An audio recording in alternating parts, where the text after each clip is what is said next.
Iraq demo. He's a writer, he's written brilliant books such as People Demand, People's History of London.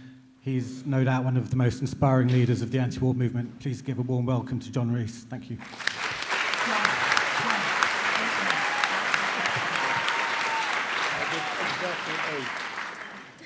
Well, we are met here to commemorate the greatest demonstration in British political history, and indeed the greatest demonstration in global political history, because that day began, as many of us remember, with demonstrations on the other side of the globe, and those demonstrations followed the sun as it rose around the globe on that day.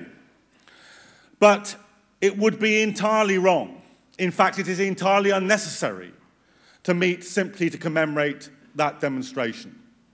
If we had not demonstrated then, if we had never demonstrated in the last 10 years, if we were met here for the first time, as we met just after the attack on Twin Towers in this very room for the first time, if this were again our first meeting, it would be necessary now to found a Stop the War coalition.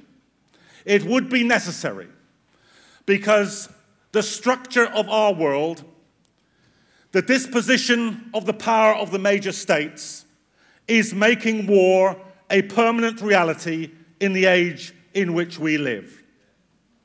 The United States is a weakening economic power.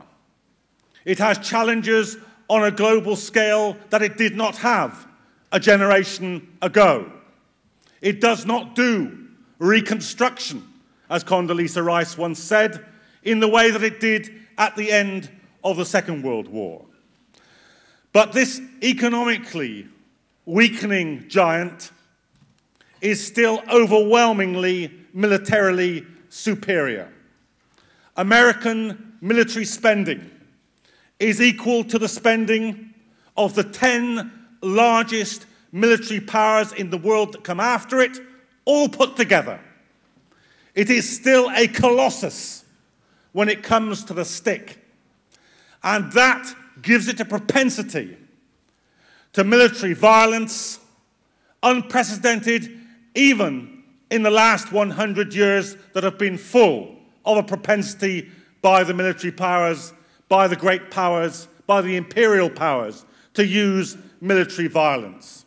So even after they have left Afghanistan, if they leave Afghanistan, even after Iraq, even after Libya, even if Mali ends soon, they will still be about the business of trying to insist that the already overwhelmingly military powerful, that the super rich, that the huge corporations gain their way in the world by the constant deployment and redeployment of military force.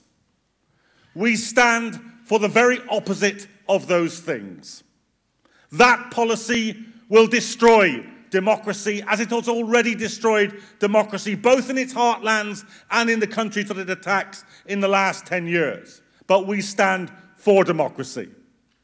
It will lead to the impoverishment, both of the people in the countries that it attacks and to the ordinary working people in the countries whose welfare services and conditions of life are robbed to pay for the military might which is deployed in those countries. But we stand for welfare provision and for working people having a decent life, having a decent education, having a health service that's worth a damn.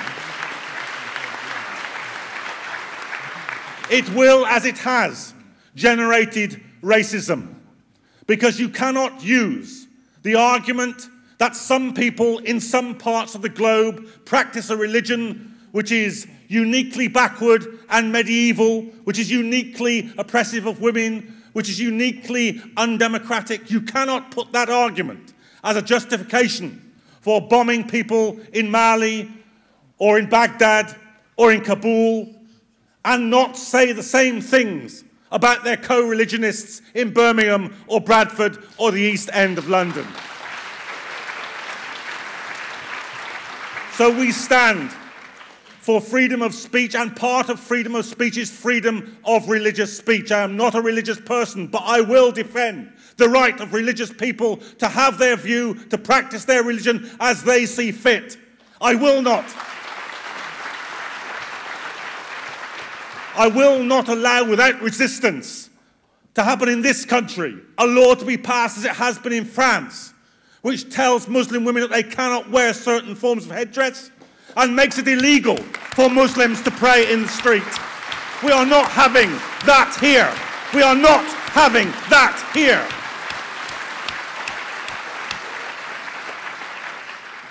So had we done nothing in the last 10 years, had we not done what we did 10 years ago, it would be necessary now to start that work.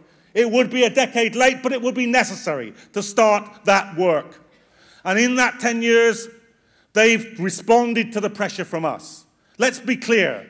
The drone wars are about making sure that there are no body bags of American and British and European troops coming back from the theatres of war. That's what the drone wars are about.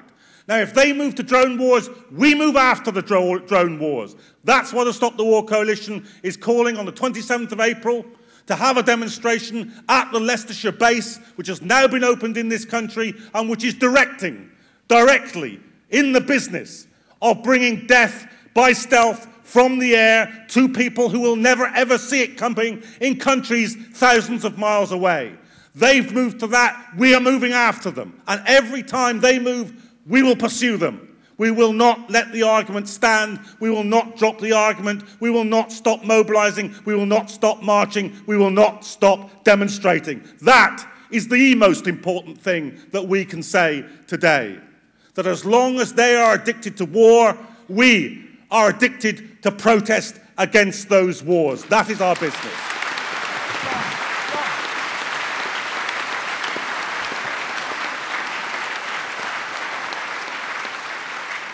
I'll finish on this. There is one thing as significant as the war on terror which has happened in the 10 years since we began marching. That is the outbreak of the global recession in 2008.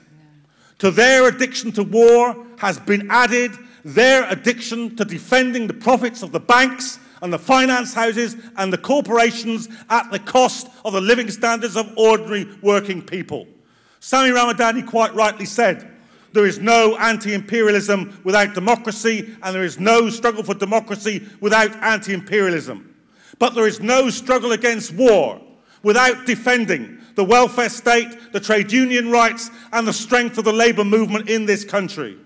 That's why many of us have been involved in calling a People's Assembly against austerity in the summer, and we hope that as long as this system shows us the face of war on austerity, we will show in opposition an anti-war movement and an anti-austerity movement which brings together in unity the kind of forces, the only kind of forces that working people really have, their strength in numbers and their capacity to organise. That is what this movement has in the end always been about. The struggle for success in the working class movement is the struggle for unity. Without unity, we cannot win. In unity, we can take down the warmongers and the profiteers. Stay with us, stay organised, and keep fighting.